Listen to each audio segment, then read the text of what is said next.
Good afternoon. Welcome to Songbird Homestead. I'm Kimberly. I am a backyardish homesteader on just about 3/4 of an acre up in the town and area of Northeast Maryland. Tippy top of Maryland, all the way to the right, almost to Delaware, almost to Pennsylvania. It's called Northeast. That's the town and the area. Yeah, the town is called Northeast. They weren't very creative. We're on about 3/4 of an acre. Been here a little over a year. The zone is, oh my goodness, my chickens are out. They always prove to be quite a distraction. I don't know how anybody with chickens does a video, because they're just everywhere. But anyway, so been here a little over a year. We do love it. It's a little bit cooler just by a hair. Where it's the same zone as we were before, but we did move about an hour north of where we previously lived. And I am finding that just that little bit of a difference. Well, I mean, an hour is a decent difference, but that little bit of a difference, I'm finding stuff, matures later, ripens later, etc., etc. The growing season doesn't seem to be shorter. Just for some reason, that seems to be a thing where our things our produce and stuff is just ripening a little bit later. But anyway, I'm outside today. It's beginning of October, so beautiful day, late afternoon. I'm out here trying to get some stuff ready for the fall, winter or so. I'd say this is more going to be stuff for the winter. But just wanted to grab the camera and shoot some video while I was plugging along. This is one of the beds that I just did. Let's see, we have some carrots, some rutabagas, beets, and more beets. Two kinds of beets. I have bull's blood, which is a dark red beet, and then a golden beet, which is a really nice yellow beet that I made those. I had those early this year that I grew, and I did make them. I roasted them, and they were amazing. One of the things that I'm trying to do this year, I think this is going to be the year that I really push to have things to pick for us to eat beyond tomatoes, peppers, zucchinis and that sort of thing. This year I'm going to try and do a lot more root crops, carrots, radishes, which I do in the spring, greens, that sort of thing, beets, rutabagas, turnips, maybe some other things too, but brassicas. So I do have a nice bed of brassicas started that I'll show you. Broccoli, cabbage, Brussels sprouts. I have two kinds of Brussels sprouts, which I'm really excited about, and I really would like to have them for Thanksgiving. But I'm really trying to, like I said, make an effort so that we're extending our growing season. I've kind of tried that before. This year I'm really, really trying. It's so much. We did get chickens this year, which have been a big adjustment. There's a lot of stuff to do, and we do work full time. So anyway, so like I said, this bed I just put in, filled it with compost, or topped it off with compost, because the soil had settled. This was the first year this bed went in, so it did need some more soil in it. So I just added compost, amended it, mixed it all in, and got my seeds planted. Let's see what else is happening. So one thing I want to do today is I want to get all these watermelon plants pulled out and get my garlic. Well, I'm going to get this bed cleaned out, and I'll show that to you so I can get my garlic put in. Garlic typically will go in, they say right around Halloween. I think I did it last year, middle of October or so. And then it stays in from October all the way through like June or July. And this bed you see behind me here, this is where my garlic was last year. I did two kinds. I did a Spanish Roja garlic and a German hardneck garlic. The great thing about garlic, if you've never grown it, is, so 2 or 3 years ago, I bought it, planted it. Once you've harvested it, you use it, but then you save some garlic bulbs for planting for the next season. So, for example, let me go get these. I'll show them to you. Okay, so let me come over here where it's a little shadier, so at least I can see what I'm attempting to do. So this is my German hardneck garlic. Let's sit down here. Oh. So this is my German hardneck garlic, and each one of these bulbs has a bunch of cloves in it, right? This is my Spanish Roja garlic. Now I picked this a little too soon. But you'll see. So what I'm going to do with these, I have these saved. So I'm going to plant this. I'll peel the paper off, and then I will plant these, and then that will become more garlic for next year. So you essentially never have to. Hello, sweet Janice. That's Janice. One of my favorite female musicians is Janis Joplin. So, and she's got the wild colors on her. So, but essentially, you should never have to buy garlic. Like I've been growing this German hardneck garlic. This will be my third planting, I think, third or fourth planting. You know, I'll separate this, break these up, plant these. So, if this has, say, 6 or 7, I can feel this quite a bit here. Let's say there's 6 or 7 of these cloves in there. That will give me 6 or 7 more bulbs. So essentially, 6 or 7 could create 36 or 42 or whatever, like enough for the next year. So you just, you know, it's the kind of thing that just keeps growing, and you don't really have to ever buy garlic. So I'm really excited about that. But that's what I'm going to do with this bed here. Maybe today. I'd like to at least clean it out today so that I can maybe tomorrow when I get home, I can maybe plant my garlic. That would be fantastic.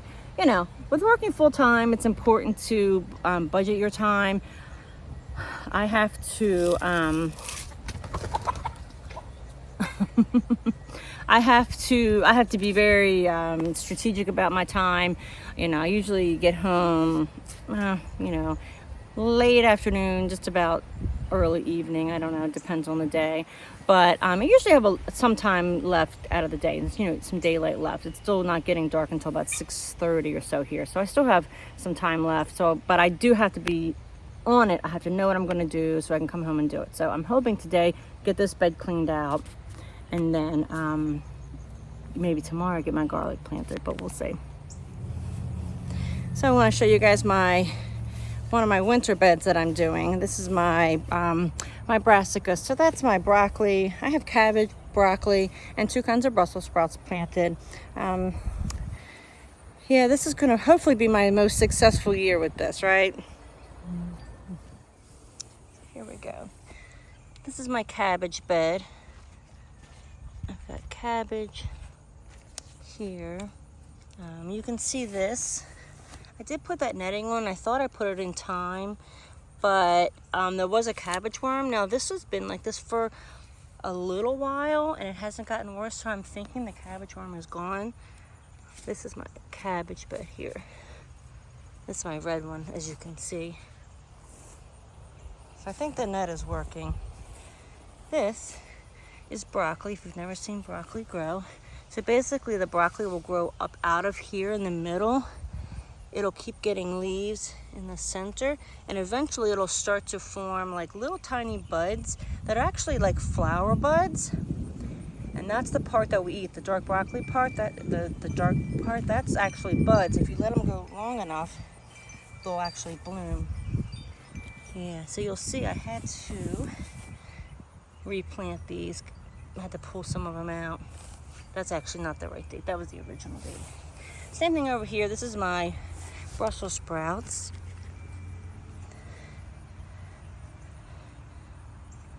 Now you can see the difference. These are green Brussels sprouts, and these are going to be red Brussels sprouts. Same thing, that got eaten up a little bit. I did replant this today. I threw some seeds in there. That's another red one. Basically, if you've never seen Brussels sprouts grow, it'll be a real tall, thick stem. So if you've never seen Brussels sprouts grow, it's a real tall, thick stem, and it has these little tiny, the baby Brussels sprouts on the outside of the stem. And the taller the stem gets, at the bottom they'll get bigger and bigger, but the tiny ones will be at the top. But they just grow on the outside of the stem, like they look like little baby cabbages, but yeah, they're pretty neat to grow. So I'm hoping, like I've said this many times, I'm really, really wanting to have some for Thanksgiving, but we'll see. I'm gonna go ahead and give these guys a drink because I did just reseed some of this.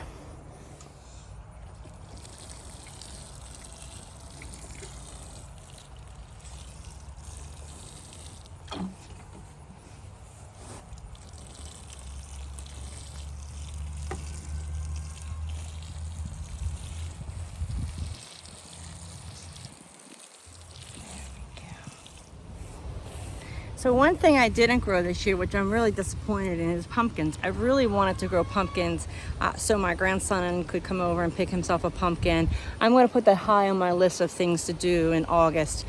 I don't know, I forgot. I had a list, but once the season starts going, it's like a train going down a hill on a track with no brakes, man. It just, the season comes and just, it's full throttle. So somehow I forgot to do that, but I'm hoping next year I'll be able to do that. Or I'll remember to do that. I could have done it this year. This is my, I love windmills, but sometimes they're annoying. This was my bean trellis, or my arch trellis that I had some beans. I had dragon tooth rattlesnake pole beans, and then I had homestead beans. And we ate some. I don't love green beans. It's one of those things I'm trying to eat more of, or get myself used to, at least incorporating them a little bit. But what we didn't eat, I left on there, and you'll see these pods. Let's see if I can open them. See that little bean right there? Anyway, so I picked all the ones off of it that we did not eat, and I'm going to shell them and use those beans for like soups and stuff. So I just don't want to let it go to waste. They're perfectly good beans. We just didn't eat them as full green beans, but these, like I said, I'll shell these. My husband actually enjoys shelling these, oddly enough, and we will, like I said, we'll eat them. It's always kind of sad when the season ends. You look forward to it, so exciting, and it is kind of grueling. But once the season ends, it's kind of sad. But by lengthening my growing season, I don't have to be so sad about it. It gives me something to look forward to. Something I do still have a ton of are peppers. They're just in here. All kinds. There's a banana pepper. I have some jalapenos in here. I even have, somehow I got a green pepper over here. I don't know how, but there's a ton of them. If you've seen, in the past, I've mentioned that jalapenos were my gateway plant, I guess you could say. We grew jalapenos. My husband loved them. Next thing you knew, we found these guys. Cayennes. These are his, I don't know if they're his favorite, because this year I grew some habaneros that, oh gosh, and here's some here. Habanero. So I think this is his current favorite. He eats one of these with most of his meals. I do not partake, not in that manner. But I still have a lot of peppers left. Somehow I still have tons of peppers. So I think they're going to end up in sauce. Just because I have so many, I don't want them to go to waste. I will dehydrate some. He wants me to dehydrate some. And then I think we're going to use them to make like enchilada sauce later in this, in the off season, which will be really amazing. Something we did, or that we've had in the past, I guess it applies to anything. If you've ever canned something, let me put these peppers somewhere before I poke myself in the eye with one of them. That would be fantastic. But if you've ever canned something, or, oh goodness, jarred something, and then had it, opened it up, months later and had it, it is incredible. I remember the first time we did, I think I started with pickled peppers, shocker, and then I did salsa. We made some salsa, and we opened that salsa up in like February or something, and it tasted like summer. Like, it for real was like, it was a good mental health boost. I'm not gonna lie, it tasted like summer. And then we made, I think last year we did strawberry jam, and we also did peach. No, we didn't do peach jam. Yes, we did do peach jam. Yeah, we did strawberry jam, and then we did peach jam last year. Not a whole lot, just a couple jars of each. and it was incredible. We gave them as gifts. It was really good. So something definitely I recommend.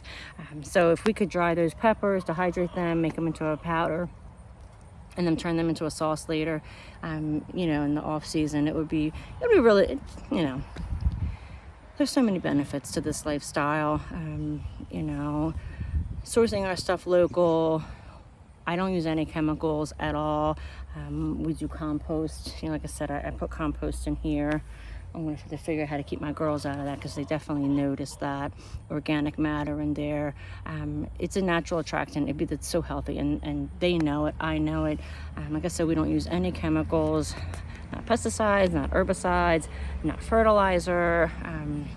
There are different ways that I keep the pest off of my stuff, and I've talked about that in other videos.